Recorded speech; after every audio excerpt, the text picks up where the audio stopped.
The fifth Sustainable Development Goal put forth by the UN is to achieve gender equality and empower girls. Gender equality is a fundamental human right. Every person, regardless of their identity, deserves equal treatment, but gender equality is also an important part of any sustainable, peaceful world. Doing as much as we can to reach gender equality and empower girls will not only be good for women worldwide, it will also aid in reaching sustainability goals by 2030. Such a broad goal will require efforts on multiple fronts. Generally, we want to end discrimination based on sex, looking to set up and maintain legal frameworks that promote gender equality and prevent discrimination. But this is only surface level.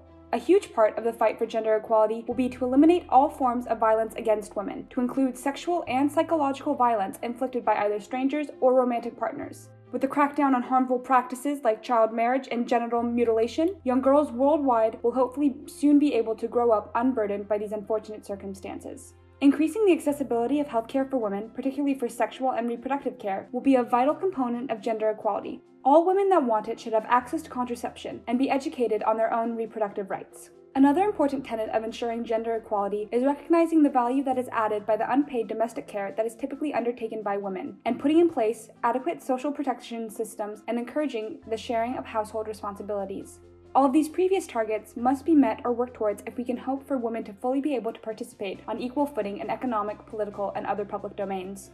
Currently, efforts are focused on ensuring that women have the same economic rights as men, meaning having equal access to and control of property, natural resources, inheritance, and financial services. New technology like cell phones and the internet should not be underestimated as tools for liberation. With access to technology, women will be more empowered to reach out for resources and improve their condition. As for progress towards SDG 5, there's a marked reduction in the prevalence of genital mutilation and child marriage, which is undeniably a good thing.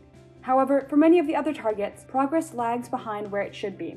Since the inception of the SDGs, the rate of women reporting to have experienced violence at the hands of present or past partners has hovered around 20%.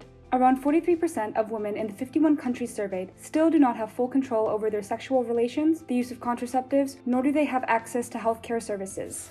And women still perform 3 times as many hours of unpaid work as men do, meaning they still have less time for paid work and self-development, finding it even harder to break out of their stereotypical positions. Though the percentage of women in positions of leadership has improved, 13% of seats in national parliaments were held by women in 2000 as compared to 24% in 2018, they are still seriously underrepresented.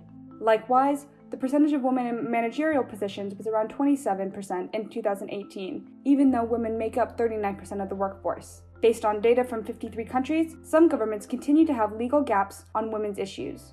More than a quarter have legal gaps concerning violence against women, and 29% have gaps in the employment and economic benefits legally available to them.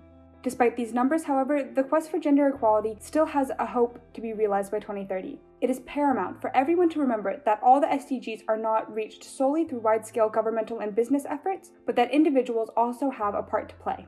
Concerning SDG 5 in particular, you can make a conscious effort right now to fight stereotypes and stand up for women's rights in whatever way you can. SDG 5 is well within our grasp.